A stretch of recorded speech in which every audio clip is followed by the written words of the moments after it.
Hello दोस्तों, मैं दिलीप कुमार यादव। आप सभी लोगों का ऑप्टिमम एजुकेशन गाइडेंस पे स्वागत है। तो आज हम पढ़ने वाले हैं कि जो 28 दिसंबर और 29 दिसंबर को जो सीटेट पे प्रश्न आए थे साइंस से, उनको आज हम डिस्कस करेंगे कि कौन-कौन से क्वेश्चन पूछे गए हैं और आगे आने की क्या संभावना है। तो किस टॉपिक पे हमें ज़्यादा जोर देना है, किस टॉपिक को हमें ज़्यादा पढ़ने की ज़रूरत है। ठीक?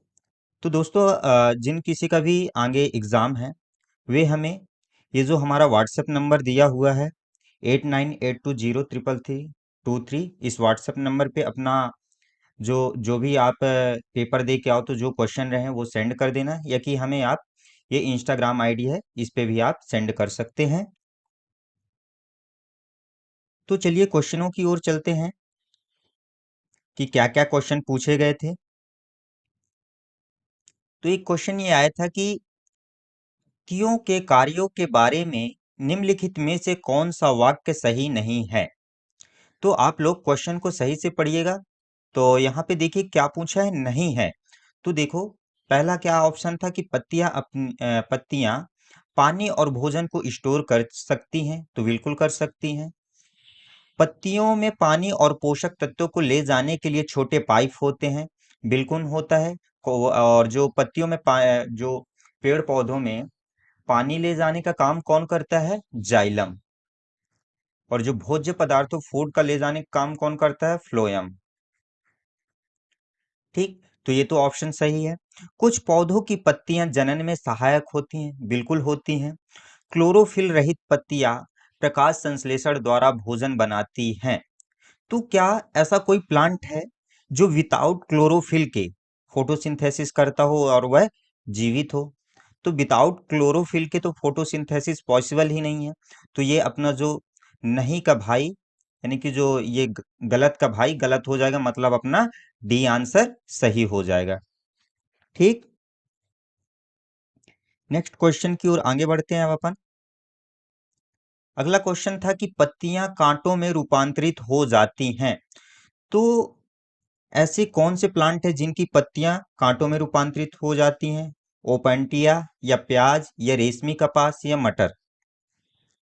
तो देखो, जहां पानी की बहुत कमी होती है जैसे रेगिस्तान इलाकों में, क्या होता है तो वहां की प्लांट जो होते हैं, जो प्लांट की पत्तियां होती हैं वह किस में मॉडिफाइड हो जाती हैं, कांटे में रूपांतरित हो जाती हैं। तो वह कौन सा प्लांट है? तो ओपेंटिया का जो प्लांट होता है, जिसकी इसकी पत्तियां जो होती हैं वह किस में रूपांतरित हो जाती हैं, कांटों में रूपांतरित हो जाती है। तो अपना राइट आंसर क्या, ए। तो जिसने भी ए लगा के आया है समझ लीजिए उसका एक नंबर कंफर्म हो गया है।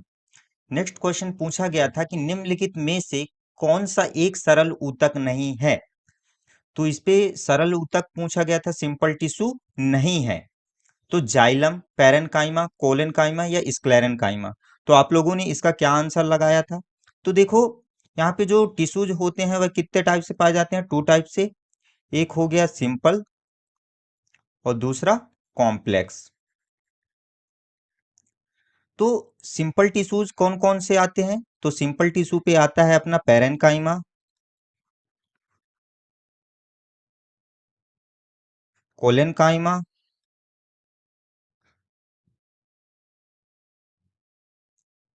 और स्क्लेरेनकाइमा।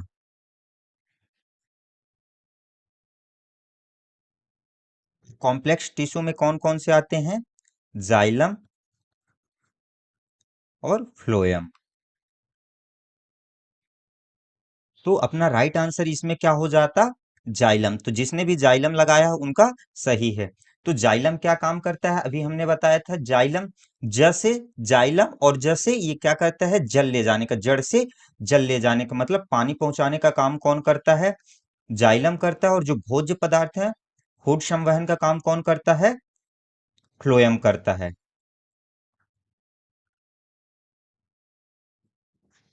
ठीक, नेक्स्ट क्वेश्चन और क्या था कि पत्तियों का हरा रंग किसके कारण होता है। तो जो पत्तियों में हरा रंग होता है वह किसके कारण होता है, ग्लूकोज, नाइट्रोजन या क्लोरोफिल या ऑक्सीजन? तो किसके कारण होता है, क्लोरोफिल के कारण। ये तो सभी लोग को मालूम होगा, है ना। तो देखो, जो हमारे प्लास्टिड होते हैं, लवक होते हैं, लवक में और कौन कौन से पाए जाते हैं, क्लोरोप्लास्ट होता है, ये भी कलर देने का काम करता है, और ल्यूकोप्लास्ट, और एक और होता है कौन सा, क्रोमोप्लास्ट। ये सभी कलर देने का काम करते हैं अपने पेड़ पौधों को। ठीक, नेक्स्ट क्वेश्चन पूछा गया था कि पिक्चर प्लांट में पिक्चर किसके संशोधन द्वारा बनाया जाता है, पत्ती, शाखाओं, या फूल, या तना। तो देखो, जो पिक्चर प्लांट होते हैं, जो कलश पादप प्लांट होते हैं, कीट भक्षी पौधे होते हैं, वे किसके, पत्ती के मॉडिफिकेशन के द्वारा, या शाखाओं के मॉडिफिकेशन के द्वारा, या फूल के, या तना। तो जो पिक्चर प्लांट होते हैं, जो कलश पादप, जो कीट भक्षी पौधे होते हैं, वे किसका भक्षण करते हैं, इंसेक्ट हो गया, फ्रॉग हो गया, माइस हो गया, इन सभी का क्या करते हैं, वह अपने जो पत्तियों की एक थैली नुमा और एक कलश पादप, कलश के समान, और ऊपर क्या होता है, एक ढक्कन सा लगा होता है, ऐसे बना हुआ होता है, और ऊपर ऐसे ढक्कन लगा हुआ होता है। जैसे ही वो यहाँ पे बैठते हैं और वो अंदर गए, ये ढक्कन क्या हो जाता है, बंद हो जाता है। तो वो किसके द्वारा, किसके मॉडिफिकेशन के द्वारा बनता है, पत्तियों के द्वारा। तो अपना राइट आंसर क्या था, ए नंबर। ठीक, पत्ती। तो जिसने भी पत्तियां लगा के आया है उसका सही हुआ है। अब रक्त का सामान्य पीएच होता है, तो ब्लड, ब्लड का पीएच कितना होता है, हमने ये ब्लड के बारे में एक पूरी प्लेलिस्ट, ब्लड का एक पूरा चैप्टर पढ़ाया था हमने। तो उसमें हमने बताया था कि ब्लड का सामान्य पीएच कितना होता है। तो जो ब्लड का पीएच होता है वह कितना होता है, 7.35 से लेकर के कितना होता है, 7.45। तो अपन को अप्रोक्सीमेटली कितना मान लेना है, 7.4। तो इसका राइट आंसर क्या हो गया, 7.4 हो गया। और इससे कुछ और रिलेटेड, कि देखो, अगर यदि पीएच स्केल कितने से कहां तक होती है, 0 से लेकर के 14 तक होती है। जो अपना 7 होता है ये न्यूट्रल, अगर इधर 7 से कम है तो वह कौन से, एसिड, और यहां से अगर 7 से अधिक है तो वो क्या, क्षारीय होते हैं। ठीक, तो अगर यदि ब्लड का पीएच 7 पॉइंट, क्या 7.35 से क्या हो जाए, कम हो जाए, तो क्या हो जाता है, इस स्थिति को क्या कहते हैं, अम्ल रक्तता कहते हैं।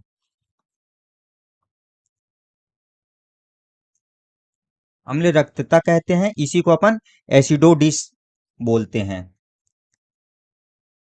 एसिडोसिस बोलते हैं।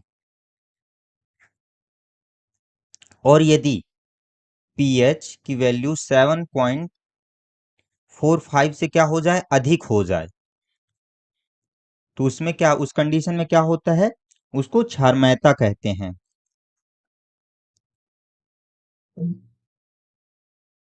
मतलब क्षारी अधिक हो जाती है, तो उसको क्या बोल जाता है, अल्को, तो उसको क्या बोला जाता है, अल्कलोसिस।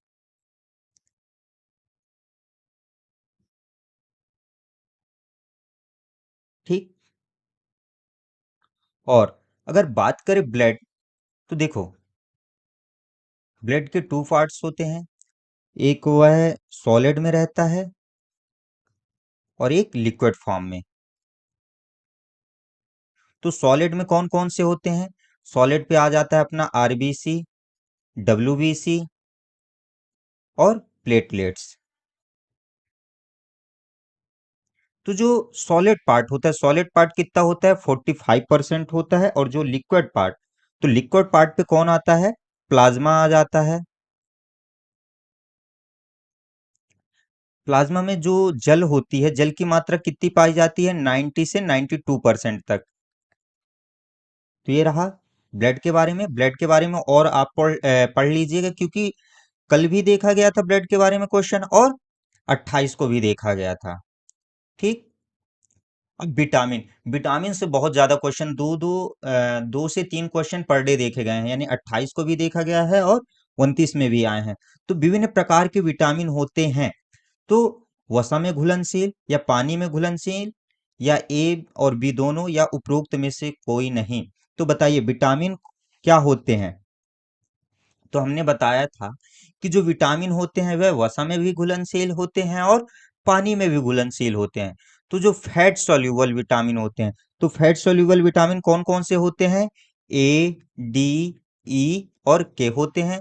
और जो वाटर सॉल्यूबल विटामिन होते हैं वह कौन कौन से होते हैं?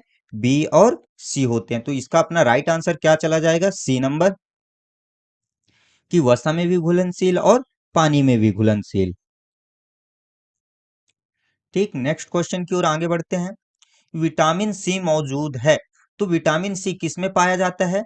तो देखो, जो विटामिन सी होता है वह किस में? खट्टी चीजों में पाया जाता है, खट्टे पदार्थों में।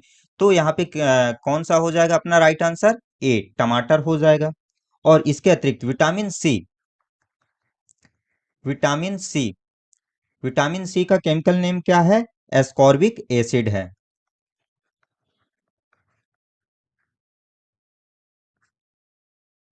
एस्कॉर्बिक एसिड है। आप लोग मुझे कमेंट करके बताइए कि इसकी कमी से कौन सा रोग होता है।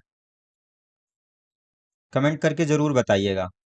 एक क्वेश्चन ये पूछा गया था कि फिजिक्स का ये टॉपिक था, तो आप लोग न्यूमेरिकल भी देख लीजिएगा। यदि किसी वस्तु का द्रव्यमान 60 किलोग्राम है, तो वह चंद्रमा पर उसका भार कितना होगा?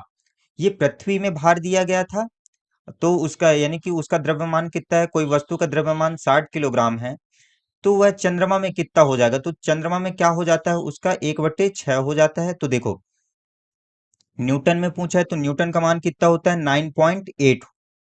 तो 60 इंटू 9.8 हो जाएगा। और चंद्रमा में कितने गुना हो जाता है? 1/6। तो यहाँ पे कर देंगे क्या? 1/6, तो ये 6 हो जाएगा। अगर इसको अपन सॉल्व करने जाए इजी तरीके से, तो 98 ऐसे कर लेंगे। और ये तो 6 दशमलव हटा है, नीचे शून्य आ जाएगा एक। ये शून्य से ये शून्य कटा, ये 6 से ये 6। तो अपना राइट आंसर क्या आ गया? 98 न्यूटन। ठीक, तो अपना सी अपना राइट आंसर हो जाता है 98 न्यूटन।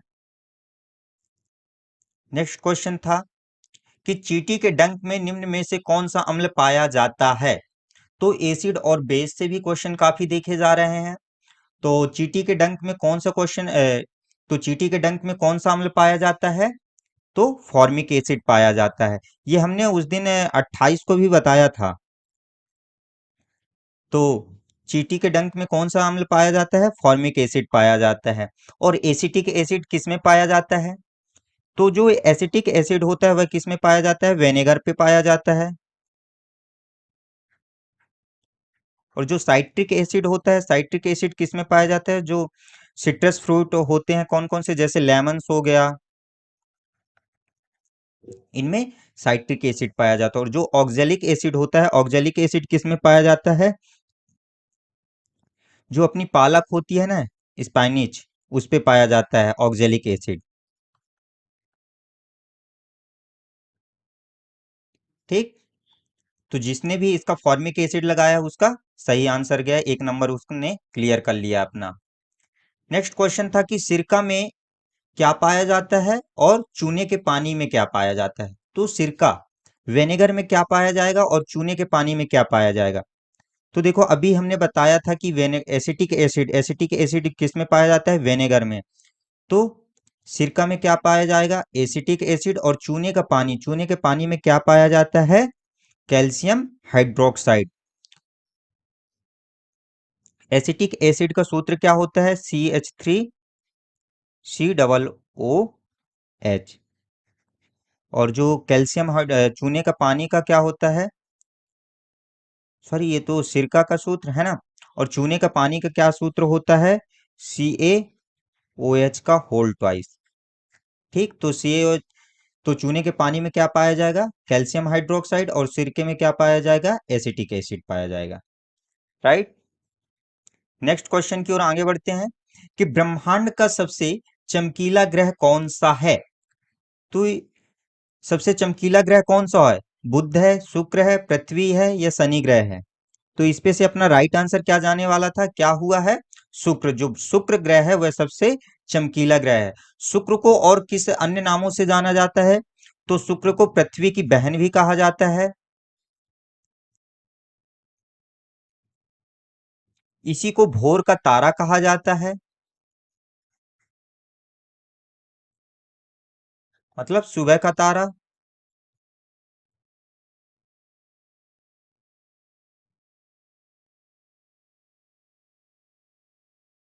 और बात करें जो बुध है, यह सूर्य के सबसे निकट वाला ग्रह है। सूर्य का सबसे निकट ग्रह।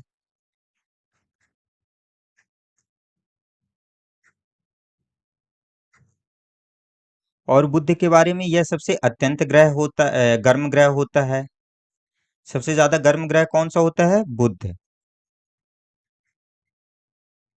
बुध के बारे में और क्या, यह सबसे छोटा ग्रह है। छोटा ग्रह। और जो पृथ्वी, तो पृथ्वी के बारे में तो आप रह ही रहे हो पृथ्वी में, तो पृथ्वी के बारे में तो आप जान ही रहे हो। और शनि ग्रह के बारे में, तो शनि ग्रह जो यह शनि ग्रह है, यह दूसरा सबसे बड़ा ग्रह है। दूसरा सबसे बड़ा ग्रह।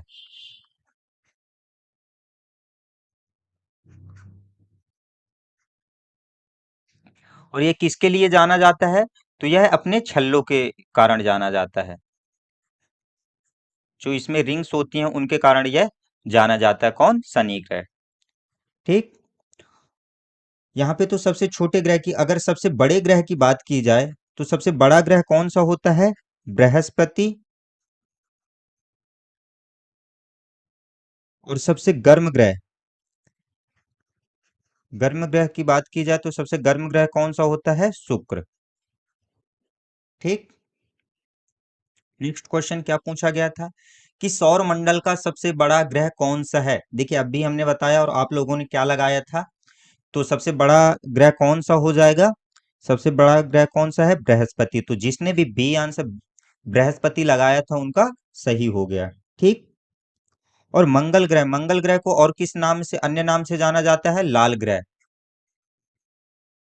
क्यों? क्योंकि यहाँ आयरन अधिक पाया जाता है। ठीक।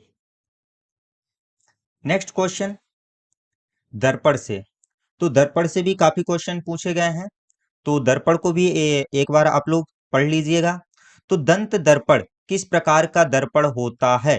तो देखो, अगर आपका कभी दांत खराब हुआ हो, तो आप लोग कभी डॉक्टर के पास गए होंगे, तो डॉक्टर एक मिरर लिए रहता है ना, मिरर लेके, और या कि आप कान वाले डॉक्टर के यहाँ गए होंगे, या नाक वाले या आंख वाले, वो लोग क्या लिए रहते हैं? एक मिरर लिए रहते हैं।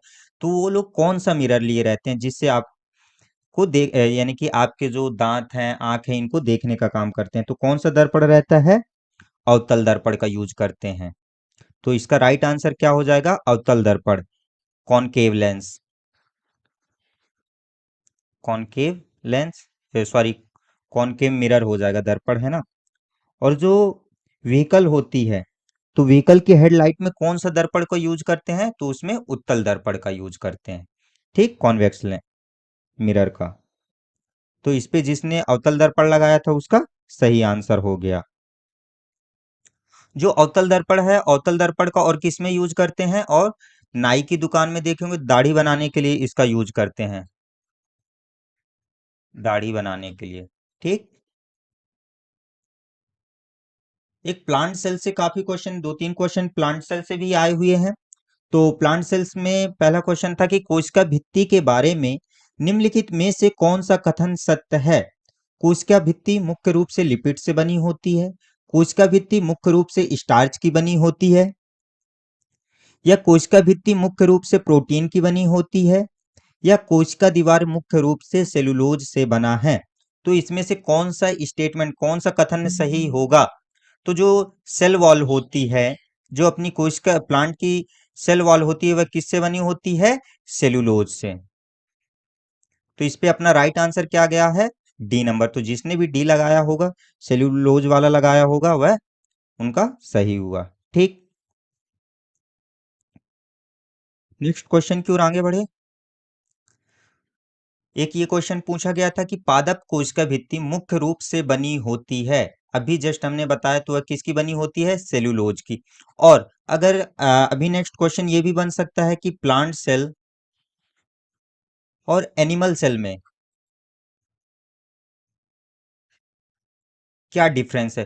तो जो मेन डिफरेंस है, वह किसका है? सेल वॉल का। क्यों? क्योंकि जो प्लांट सेल होती है, प्लांट सेल में जो सेल वॉल होती है, वह प्रेजेंट होती है, और जो एनिमल सेल होती है, उसमें एब्सेंट होती है। ठीक। एक है निकट दृष्टि दोष। लेंस से भी क्वेश्चन पूछा गया था कि निकट दृष्टि दोष को दूर करने के लिए किस चश्मे या लेंस का उपयोग किया जाता है। तो निकट दृष्टि दोष हो गया। निकट दृष्टि दोष है क्या, सबसे पहले बताइए। निकट दृष्टि दोष, तो निकट दृष्टि दोष होता क्या है कि आपको दूर की वस्तुएं जो होती हैं वह क्या होती हैं, स्पष्ट रूप से दिखाई देंगी, लेकिन जो पास की वस्तुएं हैं वह दिखाई नहीं देती हैं।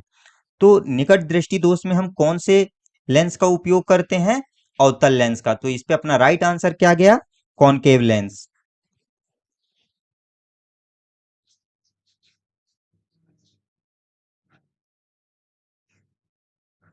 ठीक, कॉनकेव लेंस गया।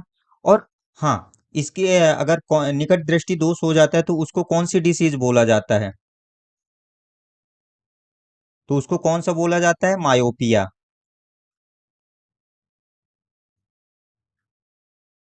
ठीक, तो आप लोग लेंस से भी पढ़ लीजिएगा, इससे भी काफी पूछे जा रहे हैं क्वेश्चन। और एक क्वेश्चन आया है, फ्रिक्शन से भी क्वेश्चन देखने को मिले हैं। घर्षण से दो तीन क्वेश्चन बताए जा रहे हैं कि घर्षण से भी दो तीन क्वेश्चन आ रहे हैं। तो रोलिंग घर्षण किससे छोटा होता है, तो जो रोलिंग घर्षण होता है वह किससे सबसे छोटा होता है, सर्पी घर्षण या स्थैतिक घर्षण या द्रव घर्षण या उपयुक्त में से कोई नहीं। तो जो रोलिंग घर्षण होता है वह किससे छोटा होता है, सर्पी घर्षण से। तो इस पे अपना राइट आंसर क्या गया है, ए नंबर। और अगर कभी पूछ ले, आगे ये क्वेश्चन पूछ सकता है कि किस घर्षण का मान सबसे कम होता है। तो किस घर्षण का सबसे मान कम होता है, सबसे कम मान किस घर्षण का होता है, तो वह कौन है, लोटनिक घर्षण। लोटनिक घर्षण, ये नेक्स्ट क्वेश्चन बन सकता है। ठीक, एक ये क्वेश्चन पूछा गया था कि चीन गुलाब किस प्रकार का संकेतक है, चाइना रोज जो होता है वह किस प्रकार का संकेतक है। एसिड इंडिकेटर या बेस इंडिकेटर या नेचुरल इंडिकेटर या इनमें से कोई नहीं। तो इस पे से आप लोगों ने क्या लगाया था, जिनका पेपर हो गया है।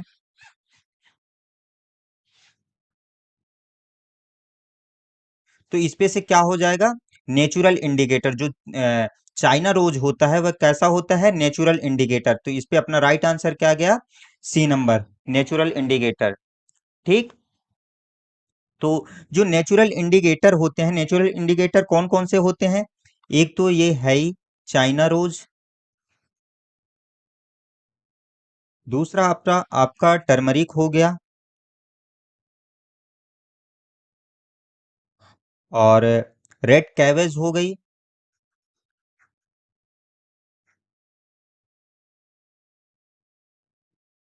और लिटमस पेपर। ये सभी क्या हैं, नेचुरल इंडिकेटर हैं।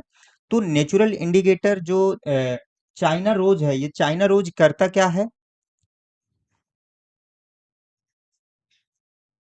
तो ये कौन से कलर देता है, तो अगर क्या है, एसिड जो अम्लीय विलयन है, अम्लीय विलयन को यह क्या कौन सा कलर देता है, गहरा गुलाबी, गहरा गुलाबी।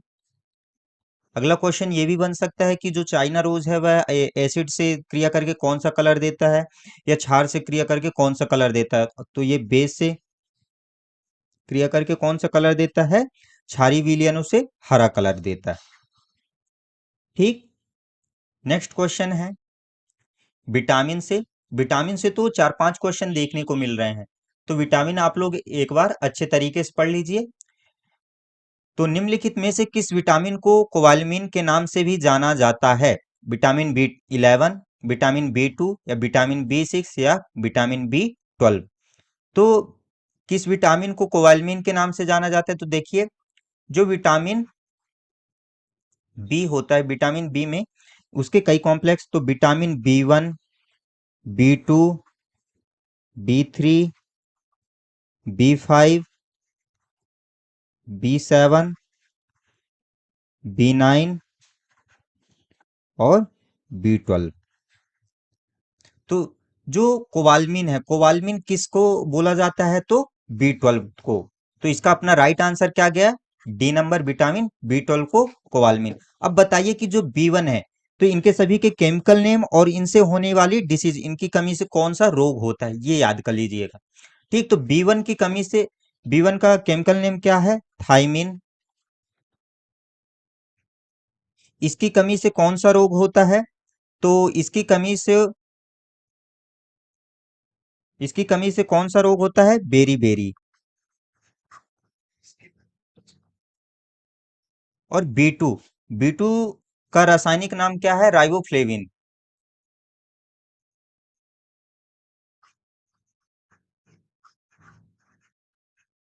इसकी कमी से कौन सा रोग होता है, किलोसिस रोग। किलोसिस रोग है क्या, जैसे आपके ओंठ का फटना, त्वचा का फटना, ये सब क्या कहलाता है, किलोसिस रोग के अंतर्गत आते हैं। ठीक, जो B3 है, B3 का केमिकल नेम क्या है, नियोसिन। B5 का क्या है, पेंटोथेनिक एसिड।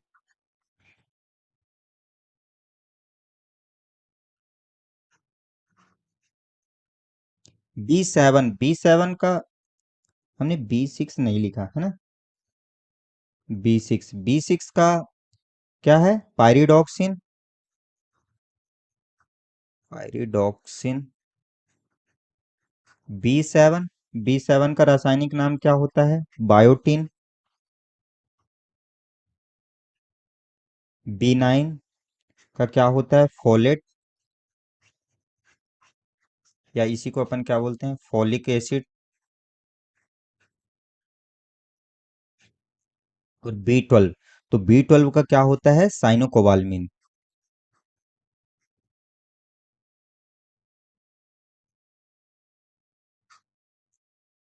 तो B3 से हमने बताया कि जो B2 से कौन सा रोग हो जाता है, किलोसिस।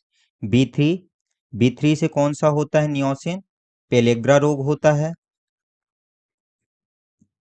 इसी को 3D या 4D करके भी पूछ लेता है।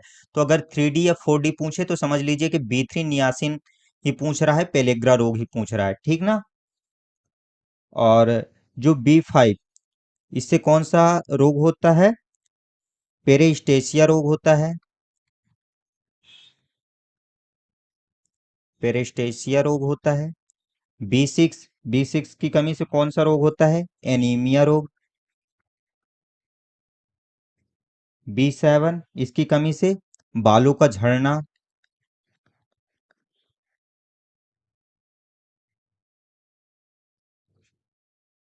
B9, फोलिक एसिड, इससे इसकी कमी से कौन सा रोग होता है, मेगलोब्लास्टिक एनीमिया। मेगलोब्लास्टिक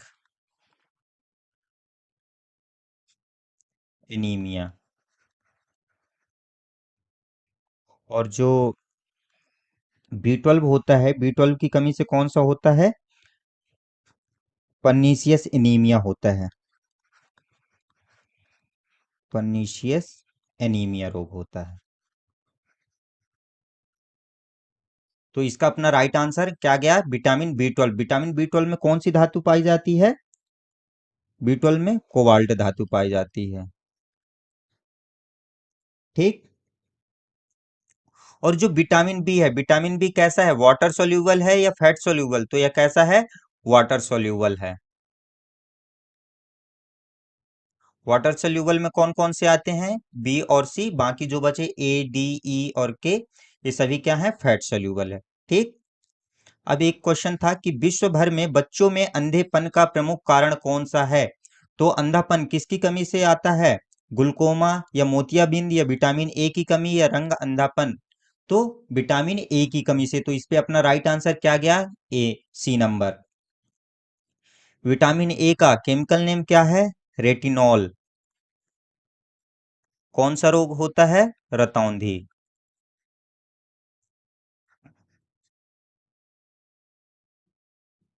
ठीक, एक क्वेश्चन ये भी आया था कि निम्नलिखित में से कौन सा विटामिन रक्त का थक्का बनाने में मदद करता है, तो कौन सा विटामिन रक्त में थक्का बनाने में मदद करेगा, विटामिन A या विटामिन C या विटामिन D या विटामिन K। तो देखिए, अभी हमने बताया कि विटामिन A, ये इसकी कमी से कौन सा रोग हो जाता है, रतौंधी। विटामिन सी से कौन सा रोग हो जाता है, कमी से कौन सा रोग होता है? स्कर्वी रोग। विटामिन डी की कमी से कौन सा रोग हो जाता है? रिकेट्स रोग। और विटामिन के की कमी से कौन सा रोग हो जाता है? रक्त का थक्का न बनना। ठीक, तो अपना राइट आंसर इसमें क्या गया? D number. ठीक। अब अगर इनके केमिकल नेम की बात करें तो विटामिन ए का केमिकल नेम क्या है? रेटिनॉल, अभी हमने बताया। विटामिन सी का रासायनिक नाम क्या होता है? Ascorbic acid.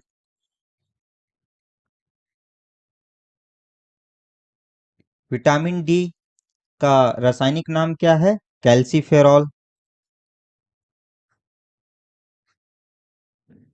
और विटामिन के का रासायनिक नाम क्या है? फिलोक्विनोन। फिलोक्विनोन। ठीक। तो विटामिन आप लोग अच्छे से पढ़ लीजिएगा। हमने पढ़ाया भी है विटामिन को, ये सभी हमने रासायनिक नाम, उनकी कमी से होने वाले रोग, ये हमने सब डिस्कस कर चुके हैं। ठीक ना? एक क्वेश्चन आया लार से कि निम्नलिखित में से किसके पाचन में मदद करती है? डाइजेस्टिव सिस्टम से आया है ये क्वेश्चन। तो लार किसके पाचन में मदद करती है? स्टार्च के, वसा के, प्रोटीन के, या फाइबर के? तो देखो, जो लार होती है वह कहाँ पाई जाती है? मुख में पाई जाती है। ठीक। तो मुख में किसका पाचन होता है? कार्बोहाइड्रेट का। तो कार्बोहाइड्रेट के अंतर्गत कौन सा आता है? स्टार्च। तो अपना राइट आंसर क्या हो जाएगा? ए नंबर। तो जो लार होती है वह किसका पाचन करने में मदद करती है? स्टार्च का। ठीक। नेक्स्ट क्वेश्चन कि निम्नलिखित में से किसका पाचन मुख गुहा में होता है? तो बक्कल कैविटी में किसका पाचन होता है? प्रोटीन का, वसा का, कार्बोहाइड्रेट का, या शर्करा का? तो किसका पाचन होता है? कार्बोहाइड्रेट का। तो इस पे अपना राइट आंसर क्या गया? C number. और जो प्रोटीन का पाचन होता है वह किस एंजाइम की से होता है? तो ट्रिप्सिन एंजाइम। ट्रिप्सिन एंजाइम इसमें सहायक होते हैं। ठीक। और वसा के पाचन के लिए लाइपेज एंजाइम।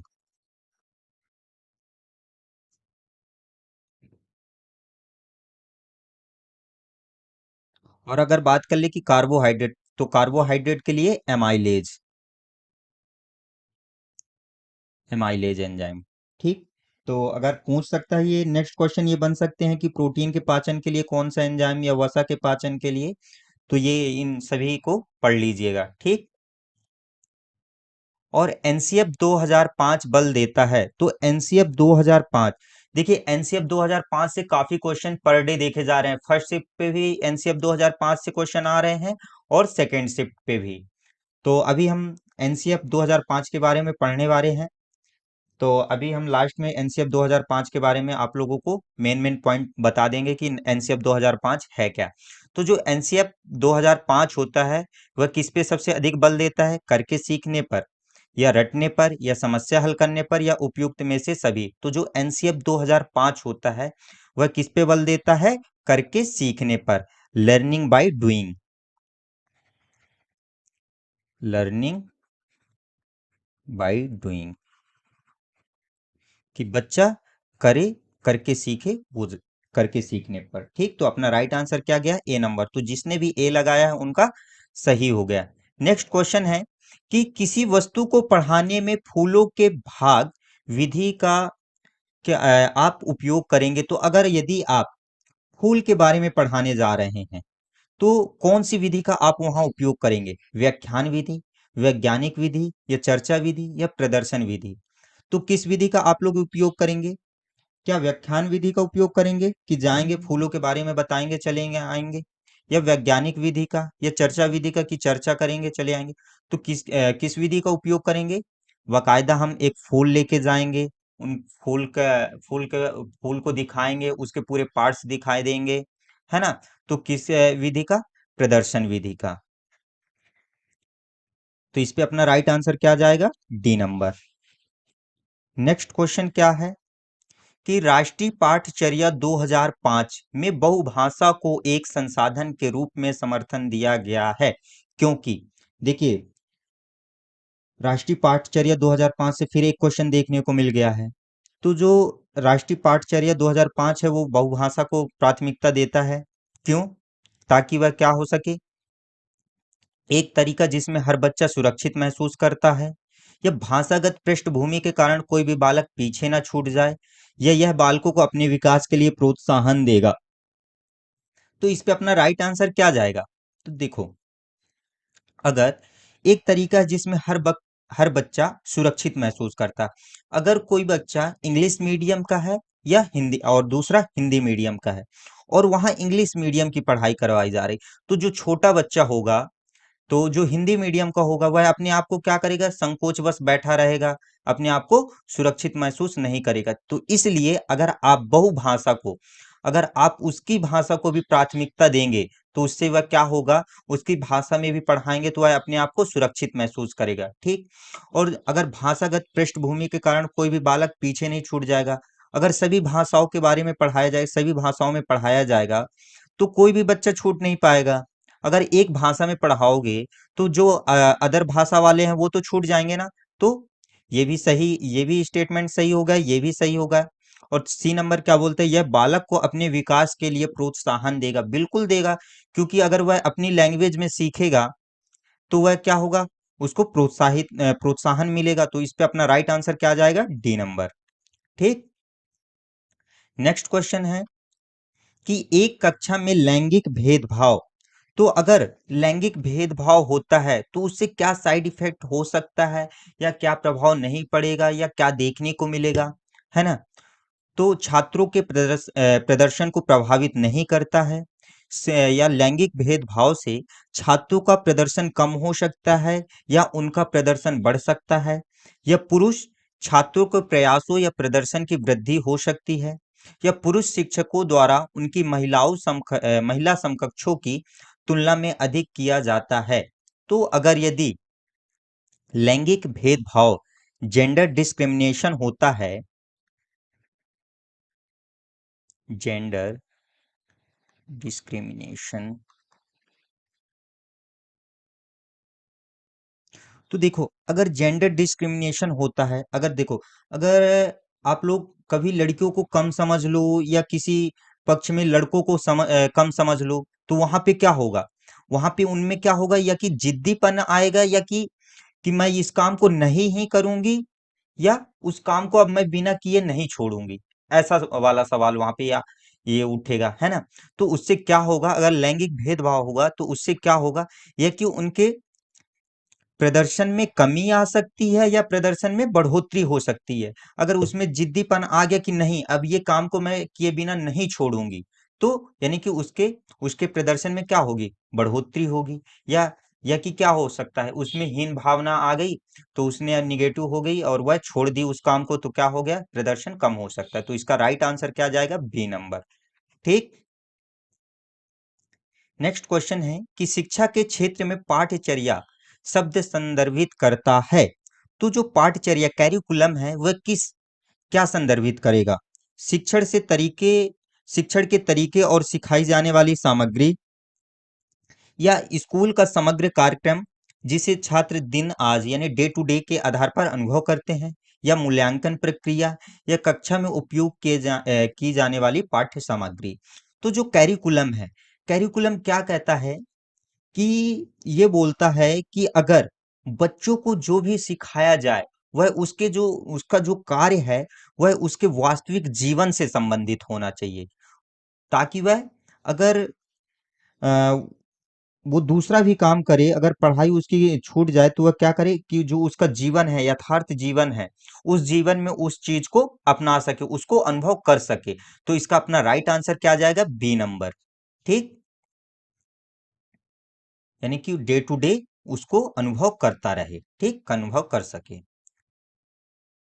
तो आज हम पढ़ने वाले हैं, तो एनसीएफ 2005 के बारे में मैं आप लोगों को कुछ चीजें बता देता हूं, क्योंकि एनसीएफ 2005 काफी पूछा जा रहा है, और एनसीएफ 2022 भी काफी चर्चा में है।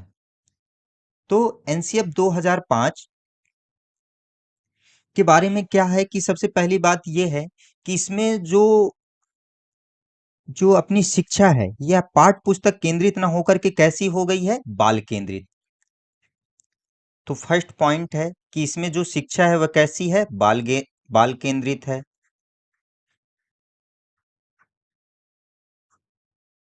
ठीक।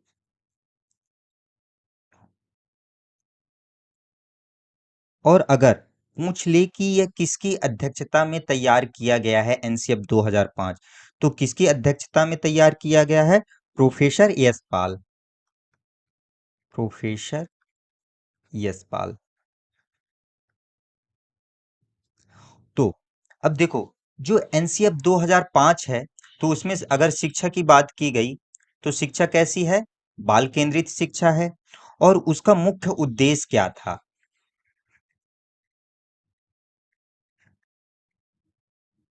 जो एनसीएफ 2005 का मुख्य उद्देश्य क्या है? तो अगर मुख्य उद्देश्य की बात की जाए, तो पहला उद्देश्य क्या है कि जो ज्ञान है, ज्ञान को स्कूल के बाहरी जीवन से जोड़ा जाए। ठीक। ज्ञान को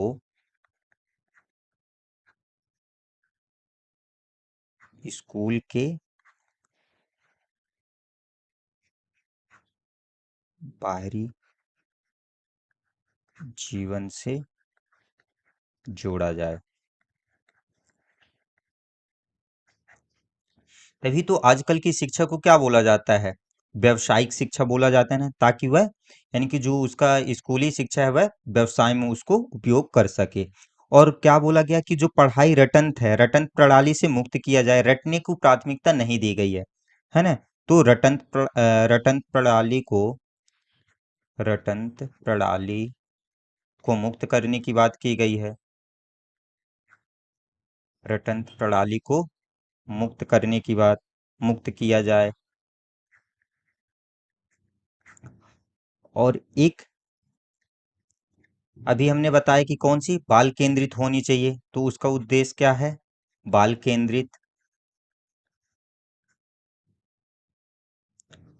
और चौथा क्या है कि जो कैरिकुलम है, जो अपनी पाठ्य पुस्तक है, वह क्या, पाठचर्या जो है वह कैसी हो? यानी कि पाठचर्या पाठ्य पुस्तक केंद्रित ना हो, कैसी हो? बाल केंद्रित हो। ये भी। और इसमें जो विद्यालय में दी जाने वाली शिक्षा है, शिक्षा को विभिन्न प्रकार की गतिविधियों से जोड़ा जाए। किससे? विभिन्न प्रकार की गतिविधियों,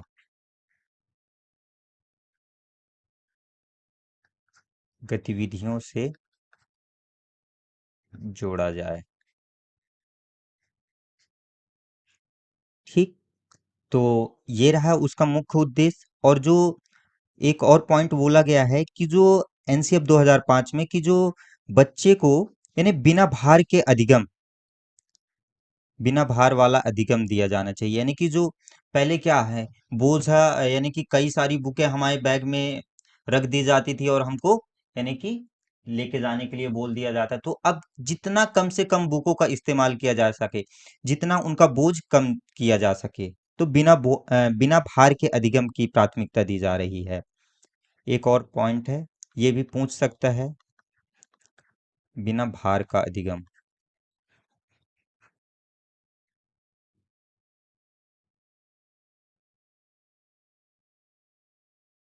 लर्निंग विथआउट,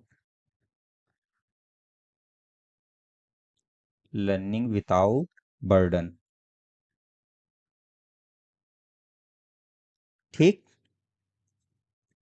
और अगर इसमें विधि कौन कौन सी, इसमें कौन कौन सी विधि दी गई हैं, तो अगर विधि की बात करें, तो सबसे पहले विधियों की बात करें तो कौन कौन सी विधि इसमें, किस किस विधि पर जोर दिया गया है? तो सबसे पहली है कौन सी? करके सीखना। इस पे एक क्वेश्चन तो आ ही गया है। Next, learning by doing.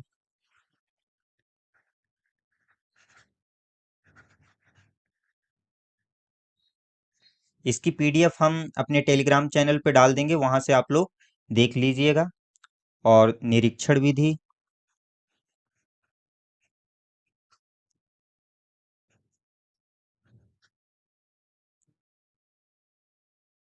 तीसरी कौन सी विधि है? परीक्षण विधि।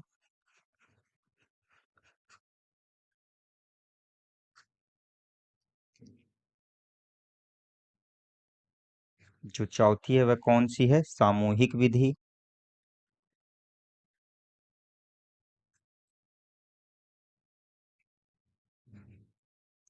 और पांचवी किस विधि पर बल दिया गया है? मिश्रित विधि।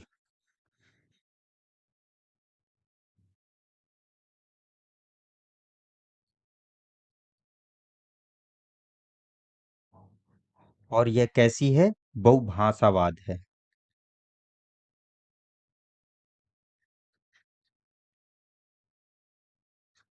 अभी एक क्वेश्चन आया था ना बहुभाषावाद पे, तो जो इसका मुख्य उद्देश्य और क्या है?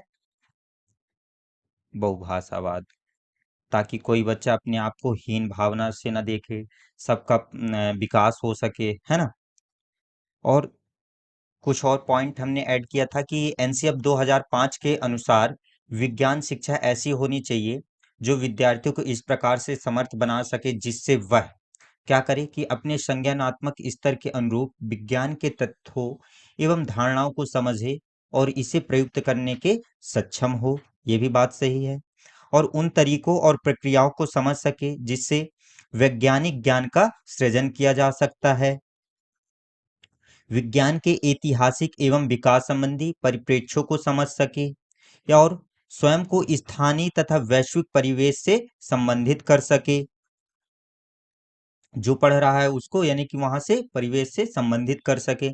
और विज्ञान प्रौद्योगिकी और समाज के मध्य की अंतःक्रिया को और उनसे उत्पन्न हुए मुद्दों को समझ सके। रोजगार की दुनिया में स्वयं को स्थापित करने हेतु आवश्यक सैद्धांतिक व व्यवहारिक कुशलता प्राप्त कर सके। मतलब कि अगर जिस चीज की वो पढ़ाई कर रहा है, तो अगर पढ़ाई करते करते अगर वह रोजगार भी खोजना चाहे तो अब उसको ऐसी शिक्षा दी जाए जिससे वह रोजगार भी वह कुछ कर सके। और अपनी कुशल स्वाभाविक जिज्ञासा, सौंदर्य बोध एवं रचनात्मकता से विज्ञान व प्रौद्योगिकी को परिभाषित कर सके। ठीक। ये भी है कि ईमानदारी, सत्यनिष्ठा, सहयोग, जीवन के प्रति सरोकार और पर्यावरण सुरक्षा जैसे मूल्यों के महत्व को समझ सके। ये भी बहुत अच्छी बात कही गई है, क्योंकि अगर अभी भी अगर हमारा पर्यावरण सुरक्षित नहीं है तो आगे चल के बहुत बड़ा खतरा होने वाला है। तो जिससे वह पर्यावरण के बारे में समझ सके, ईमानदारी, सत्यनिष्ठा, इन सब चीजों के बारे में समझ सके, ऐसी शिक्षा देनी चाहिए। और वस्तुनिष्ठता और आलोचनात्मक सोच को विकसित कर भय और अंधविश्वास से मुक्ति प्राप्त कर सके और विज्ञान को एक सामाजिक उद्यम की तरह देख सके। तो ये रही एनसीएफ 2005 की बात। अगली वीडियो में हम एनसीएफ 2022 की बात करेंगे, क्योंकि ये भी क्वेश्चन में काफी पूछा जा रहा है पेपर में। तो आज के लिए बस इतना ही। आप लोग पढ़ते रहिए। हाँ, और जिनका भी 9 तारीख को पेपर है, तो पेपर देने के बाद वह हमें हमारे व्हाट्सएप नंबर पे, और ये इंस्टाग्राम आईडी है, तो इस इंस्टाग्राम आईडी पे मैसेज कर सकता है। ठीक। और अगर वीडियो पसंद आई हो तो वीडियो को लाइक जरूर कर दें। और अगर आप चाहते हैं कि आपके भी दोस्त भाई बंधु देख सके इस वीडियो को, तो ज्यादा से ज्यादा वीडियो को शेयर करिए। पढ़ते रहिए, स्वस्थ रहिए। धन्यवाद। जय हिंद, जय भारत।